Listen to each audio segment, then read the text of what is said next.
Muy buenas noches, hermanos, hermanas. Dios les bendiga. Les saluda Marco Inicio, acólito de la diócesis de Alajuela.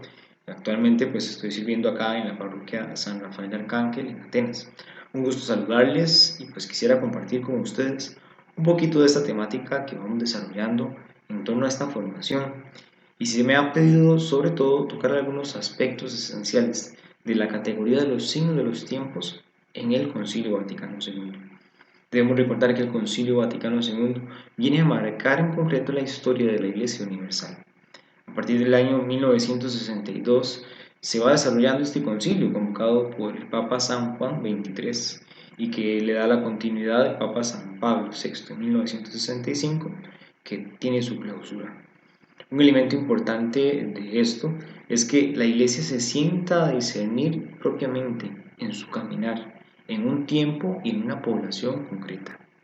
Lo que vamos a hacer en este momento es ver cómo el Concilio Vaticano II nos habla de esta categoría de los signos de los tiempos y a partir de ello algunos elementos que nos ayudarán pues a caminar en nuestro discernimiento que lo venimos llevando a nivel diocesano y también en esta formación pues que tenemos para el día de hoy. El Concilio Vaticano II pues propiamente nos va a proponer una reflexión, sobre todo que va a girar en torno a dos elementos, sobre todo esta temática del signo de los signos de los tiempos que estamos llevando adelante, y es la relación de la iglesia y el mundo, ¿verdad? La cuestión pues de la eclesiología pues en un mundo actual. Esta relación iglesia-mundo pues sienta bases desde el concilio en un diálogo pues más abierto y un intento propiamente para comprender las culturas diferentes que existen y al hombre concreto de hoy. Por eso, pues, por supuesto, se propone la expresión de los signos de los tiempos, ¿verdad? Una verdadera lumbrera en el Concilio Vaticano II frente a la relación de la Iglesia y el mundo es la Constitución Pastoral sobre la Iglesia en el mundo actual Gaudium et Spes. Veremos a continuación tres citas que por medio de esta Constitución nos acercan a la realidad importantísima de los signos de los tiempos y cómo en medio de esta realidad la Iglesia discierne y escruta concretamente el cómo evangelizar, cómo llevar la presencia de Dios en el mundo actual, en personas concretas y en un tiempo concreto.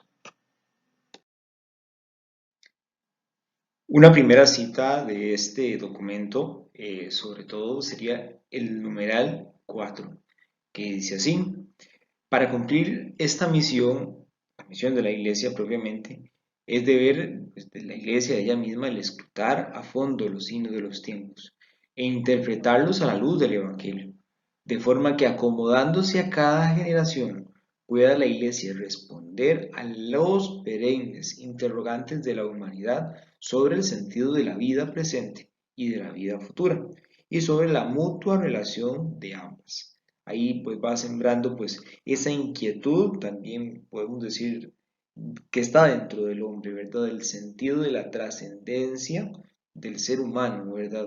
En esa oportunidad de establecer el diálogo a partir pues, de estas interrogantes existenciales, podemos decirlo, del ser humano. Un segundo numeral importante de esta constitución es el número 11, donde propiamente se nos dice lo siguiente: el pueblo de Dios, movido por la fe que le impulsa a creer que quien lo conduce es el Espíritu del Señor que llena el universo, procura discernir en los acontecimientos, exigencias y deseos, de los cuales participa juntamente con sus temporáneos, los signos verdaderos de la presencia o de los planes de Dios. Es importante entonces aquí que entra esta conjunción entre el acontecimiento y la presencia del Señor. Y también, pues este tercer numeral sería el 44, que es esencial también para la comprensión de los signos de los tiempos. Y pues este es esencial, pues nos aclara un poco el panorama en cuanto a cómo proceder con estos signos de los tiempos. Dice así: es propio de todo el pueblo de Dios de los pastores y de los teólogos a auscultar, discernir e interpretar con la ayuda del Espíritu Santo las múltiples voces de nuestro tiempo y valorarlas a la luz de la palabra divina, a fin de que la verdad revelada pueda ser mejor percibida, mejor entendida y expresada en forma más adecuada. Ahí contempla entonces estas palabras esenciales, ¿verdad? Auscultar, discernir e interpretar. Sobre todo también, pues con la ayuda del Espíritu Santo, ¿verdad? Y hay que añadir, por supuesto, que no es una tarea de propiamente solo los pastores, sino que dice el número 44, es propio de todo el pueblo de Dios. Todo bautizado entonces está llamado a auscultar, discernir e interpretar, y pues propiamente ayudado por ese Espíritu Santo, las voces de nuestro tiempo e interpretarlas a la luz de la palabra divina, de la palabra de Dios que nos va a interpelar y nos va a herir, como nos dice muchas veces el Papa Benedicto XVI, que debe transformar cada realidad que toca, ¿verdad? Y a la luz de esa palabra, pues entonces también esa conjunción de ver el acontecimiento, de iluminar con la palabra y con esa palabra y ese acontecimiento pues que se haga mejor percibida la verdad que por supuesto encontramos plena en Cristo Jesús. Beltrán Villegas, un sacerdote teólogo, nos ayuda a hacer una síntesis de estos tres numerales anteriores. Y él nos dice que, pues, a raíz de toda esta reflexión que nos hace la Gaudium et Spes, podemos decir que los signos de los tiempos, pues ahora desempeñan un papel estructurador dentro de la constitución pastoral de la Iglesia en el mundo actual, ya que estos reflejan la opción de basar la reflexión teológica pastoral sobre la descripción interpretativa de la realidad actual, optando por el método de no deducir a partir de principios eclesiológicos, sino de partir de hechos concretos de los acontecimientos, para descubrir en ellos la presencia de Dios, lo cual encierra la convicción de que la historia es un lugar teológico. Este concepto, lugar teológico, es esencial para comprender la categoría de los signos de los tiempos, pues es comprender realmente que Dios se hace presente en todo momento de la historia de la humanidad. Personalmente también podemos interpretar este lugar teológico en el transcurrir de nuestros días. Nosotros, cada uno de nosotros somos iglesia y en nuestras vidas particulares se va desarrollando ese lugar teológico, donde Dios continuamente se va haciendo presente y se va revelando en nuestras vidas. Se comprende entonces esta nueva mentalidad sobre la relación de la Iglesia y el mundo. Se parte entonces de los hechos, de los acontecimientos que caracterizan la condición del hombre en el tiempo que vive, para descubrir o discernir en ellos la presencia de la gracia de Dios. Es un paso importante para la Iglesia, pues cambia su método pastoral de una exposición magisterial de la doctrina a un método de observación concreta de los signos de los tiempos para discernir por medio de ello las capacidades evangélicas de la humanidad. No se trata simplemente de enunciar o adaptar principios teóricos a una animación cristiana en un tiempo y un espacio concreto, sino de discernir los impactos del Evangelio en las expectativas, las exigencias, los fracasos de la esperanza humana en la acción temporal. Existen otros documentos que nos van a ayudar también a comprender esta dinámica de los signos de los tiempos. El decreto Unitatis Redintegratio sobre el ecumenismo nos ayuda a comprender la lectura histórica teológica que se desarrolla a partir de esta dinámica de los signos de los tiempos. En el ecumenismo, sobre todo en las diferentes profesiones de fe, se manifiesta también los signos de los tiempos. Nos dice el número 4 de este decreto. Hoy, en muchas partes del mundo, por inspiración del Espíritu Santo, se hacen muchos intentos con la oración, la palabra y la acción para llegar a aquella plenitud de unidad que quiere Jesucristo. Este sacrosanto concilio exhorta a todos los fieles católicos a que, reconociendo los signos de los tiempos, cooperen diligentemente en la empresa ecuménica. Elementos importantes, por supuesto, que ya hemos mencionado, la guía del Espíritu Santo, por supuesto, ¿verdad? Esencial en la vida de la Iglesia, la palabra, que ya la hemos mencionado, y se añaden pues a estos elementos que vamos desarrollando, la oración y la unidad en Jesucristo. Que todos sean uno para que el mundo crea, ¿verdad? Cita también que la tenemos muy presente en nuestra diócesis.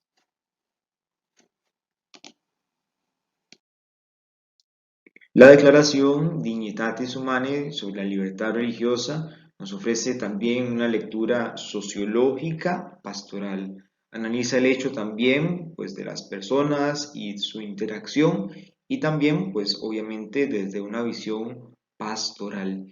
El numeral número 15 nos ayuda propiamente a ver una manifestación de un signo de los tiempos. Termina más o menos la declaración en el número 15 diciendo, saludando con alegría los venturosos signos de este tiempo, pero denunciando con dolor estos hechos deplorables, el Sagrado Concilio exhorta a los católicos y ruega a todos los hombres que consideren con toda atención cuán necesaria es la libertad religiosa, sobre todo en las presentes condiciones de la familia humana. Esta conclusión que hace esta declaración es sobre todo porque se analiza un hecho concreto, podemos decirlo claramente, un signo de los tiempos, y es la libertad religiosa que pues es amenazada en muchas ocasiones, ¿verdad? Pues el concilio nos ayuda en un momento histórico también, pero podemos echar para atrás o podemos echar para adelante de la publicación de esta declaración, que siempre ha sido pues algo que ha estado presente en la iglesia, ¿verdad? El atentado sobre la libertad religiosa y cómo es necesario discernir a la luz del Evangelio, discernir a la luz de la palabra de Dios en oración y acción, como lo hemos meditado anteriormente, cómo debemos actuar e iluminar estas realidades y defenderlas también. Reafirmando también un tema que se mencionaba anteriormente, el decreto Presbyterorum Ordinis sobre el ministerio y la vida de los presbíteros nos señala que el discernimiento de los signos de los tiempos, del escrutinio de ellos mismos, es una labor comunitaria y no exclusiva de personas o de los mismos pastores, sino es una labor que atañe a la iglesia en su totalidad. Exhorta pues el decreto a todos los presbíteros. Escuchen con gusto a los seglares, considerando fraternalmente sus deseos y aceptando su experiencia y competencia en los diversos campos de la actividad humana, a fin de poder reconocer juntamente con ellos los signos de los tiempos. Recordemos entonces que es labor de cada uno de nosotros el continuamente discernir estos signos de los tiempos. Frente a esta exposición de estos documentos del Concilio Vaticano II, de estos numerales que se han propuesto, hay que preguntarnos por qué la Iglesia debe escrutar los signos de los tiempos. Primeramente, debemos tener claro que la misión de la Iglesia es poder anunciar el Evangelio de un modo significativo a los hombres y mujeres de las distintas épocas, como también responder a sus interrogantes, pues ya lo mencionábamos anteriormente. En definitiva, porque el dialogar con el mundo es parte integrante de su propia identidad sacramental. La Iglesia, al tener esta identidad de sacramento, recordemos el sacramento, es aquello que nos hace remitir a una realidad invisible. Y por supuesto, la Iglesia hace visible la realidad de Cristo, sigue haciendo presente el reino de Dios que ha sido instaurado en Jesucristo. Esa es la misión de la Iglesia como sacramento, mostrar a Cristo mismo.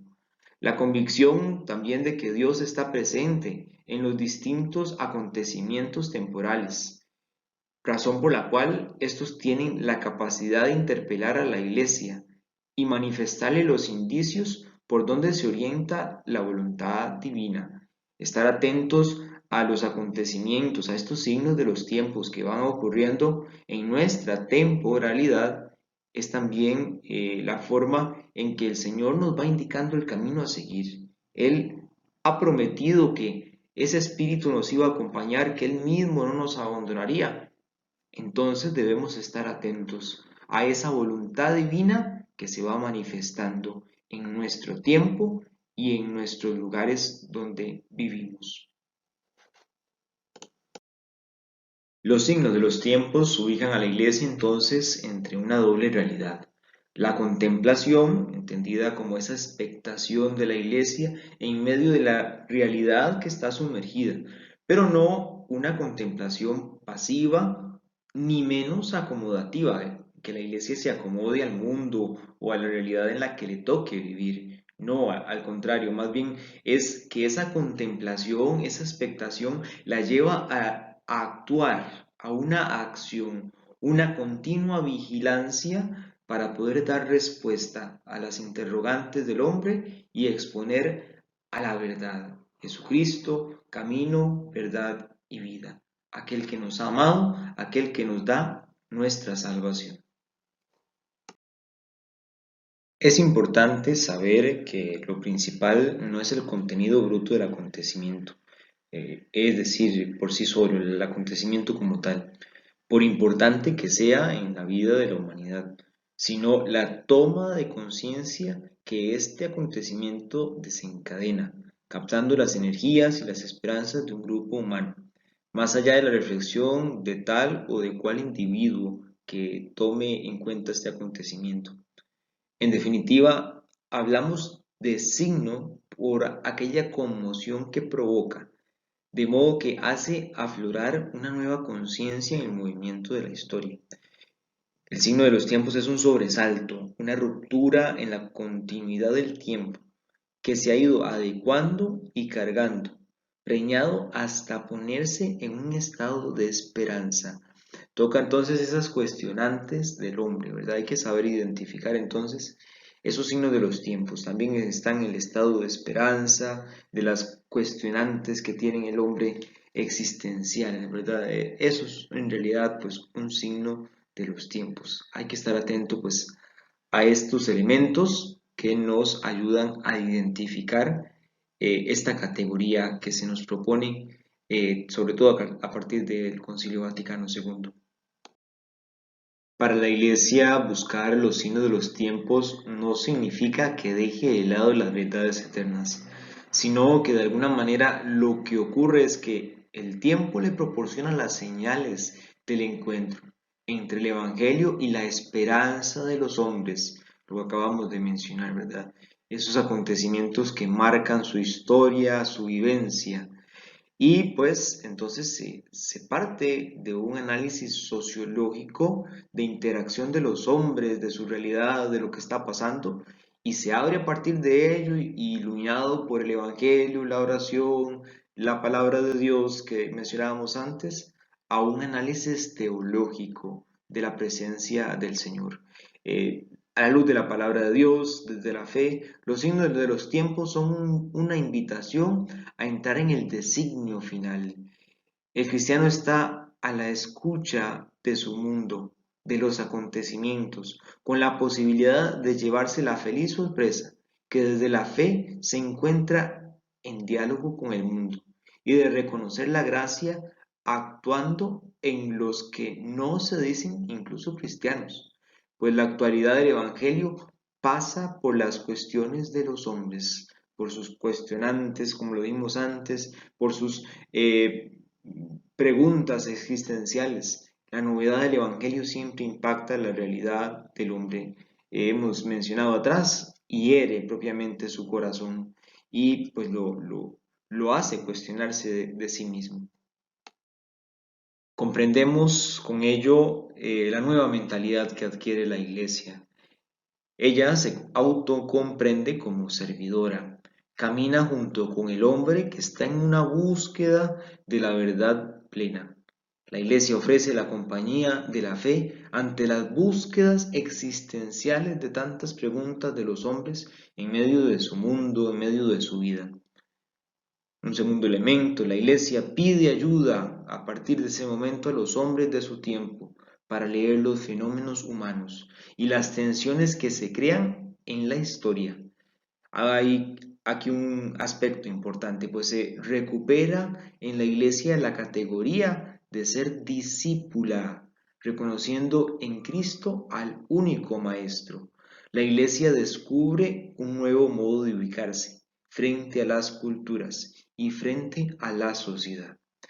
Y un tercer elemento de esta nueva mentalidad es que señala que los signos de los tiempos pertenecen a la pedagogía de la revelación, porque pueden identificarse con los gérmenes de la vida que pues denominamos en la iglesia y pues se ha desarrollado de muchas formas como las semillas del verbo, las semillas de Dios que infunde en medio de toda realidad, incluso pues ajena a nuestra fe. Por último, frente a los signos de los tiempos, debemos tener también claros los signos de la presencia de Dios. En primera instancia, Cristo y la Iglesia son por excelencia, por antonomasia, los signos de la presencia de Dios.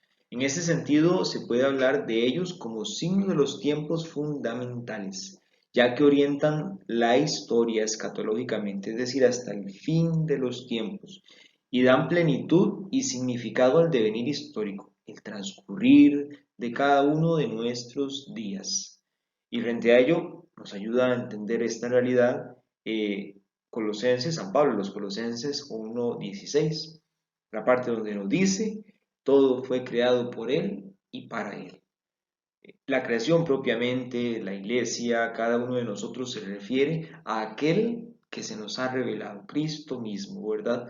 Que se señala a Él mismo como el camino, la verdad y la vida, y a quien se refiere todo tipo de existencia y de realidad.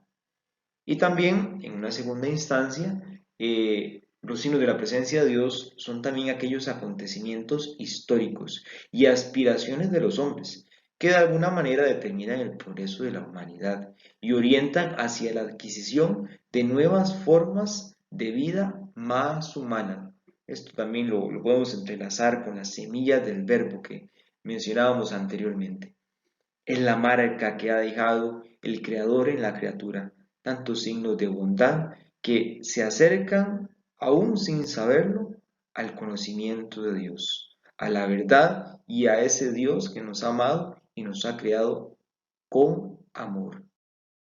Estemos atentos, hermanos, entonces a los signos de los tiempos y asumamos esa doble actitud de estar contemplativos ante los acontecimientos de la historia y acontecimientos del hombre como tal, que marcan su vida, pero también asumamos una actitud de compromiso y de acción que responda a la luz del Evangelio y a las interrogantes existenciales del hombre, para que verdaderamente hagamos brillar la luz de Cristo en el mundo.